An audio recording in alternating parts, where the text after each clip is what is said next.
আসসালামু আলাইকুম and hello everyone, welcome back to my channel. আশা করছি আপনারা সবাই ভালো আছেন। আমি আলহামদুলিল্লাহ আল্লাহর রহমতে ভালো আছি। আজকে চলে আসলাম একটা মিনি ভ্লগ নিয়ে। এখানে আমি প্রথমেই সকালবেলা ঘুম থেকে উঠে বিছানাটা ঠিক করে নিচ্ছি। প্রথমে এই বিছানাটা ঠিক করার কারণ হচ্ছে আমার মেয়ে ঘুম থেকে উঠলে তো আবার এলোমেলো করে দিবে, এই জন্য ভাবলাম আমি আগে বিছানাটা ঠিক করে নেই। বিছানাটা দু একদিন পর পরই আমাকে ঠিক করতে হয়, কারণ আমার মেয়ে বিছানার উপরে খাওয়া দাওয়া করে, আবার এখানে খেলাধুলা করে, বাহিরেও খেলাধুলা করে। কিন্তু বাচ্চা মানুষ বুঝতে পারছেন ওর মন কখন কি বলে কেউ বলতে পারে না।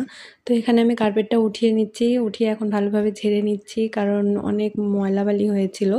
কারণ আমার মেয়েটা একটু বেশি দুষ্টুমি করে, সব জিনিসপাতি উঠিয়ে নেয় বিছানার উপরে। এরপর আমি কার্পেটটা বিছিয়ে দিচ্ছি। আপনারা ভাবলেন বিছানায় কার্পেট কেন বিছাচ্ছি, আসলে আমার মেয়েটা হিসু করে দেয়, তো ছোট মানুষ বুঝে না।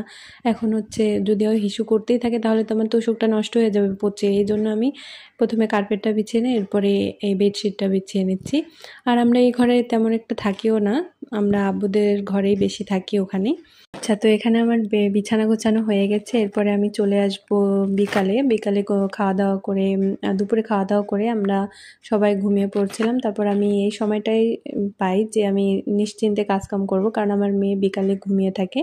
তারপর আমি এখানে আসি, আগে টেবিলটা পরিষ্কার করে নিচ্ছি, কারণ খাওয়া দাওয়ার পরে থালা বাসন এসব এইভাবে ছড়িয়ে ছিটিয়ে থাকলে আমার একদমই ভালো লাগে না। টেবিলটা যতক্ষণ না পরিষ্কার দেখবো আমার মন একদমই শান্তি থাকবে না।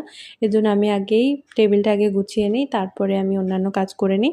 এজন্য টেবিলটা ভালোভাবে মুছে নিচ্ছি, কারণ এখানে যদি ভালোভাবে মোছা না হয় তাহলে মাছি বসবে। তারপর যে কিভাবে মাছি আসে বুঝি না। অনেকদিন থেকেই দেখছিলাম যে আমার সুকেসটা কেমন নোংরা হয়ে আছে, কাজগুলাতে একটু দাগ পড়লে না কেমন খারাপ লাগে, দেখতে ভালো লাগে না।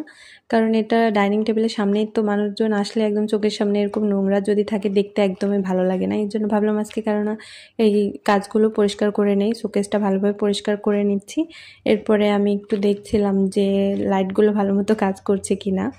তারপরে আমি ভালোভাবে পরিষ্কার করতে পারিনি, কারণ এই সুকেস যদি আমি পরিষ্কার করতে যাই খুব ভালোভাবে তাহলে আমাকে অবশ্যই 1 ঘন্টা সময় নিয়ে করতে হবে। এরপরে আমি চলে আসি রাতেবেলা। রাতে আমার কেন যেন খুব মিষ্টি খেতে মন চাচ্ছিল, তাই ভাবলাম কেননা জর্দার সময় রান্না করা যাক। এখানে আমি কিছু ড্রাই ফ্রুটস নিয়েছি আর গরম মশলা, আর এখানে হচ্ছে ঘি নিয়ে নিলাম।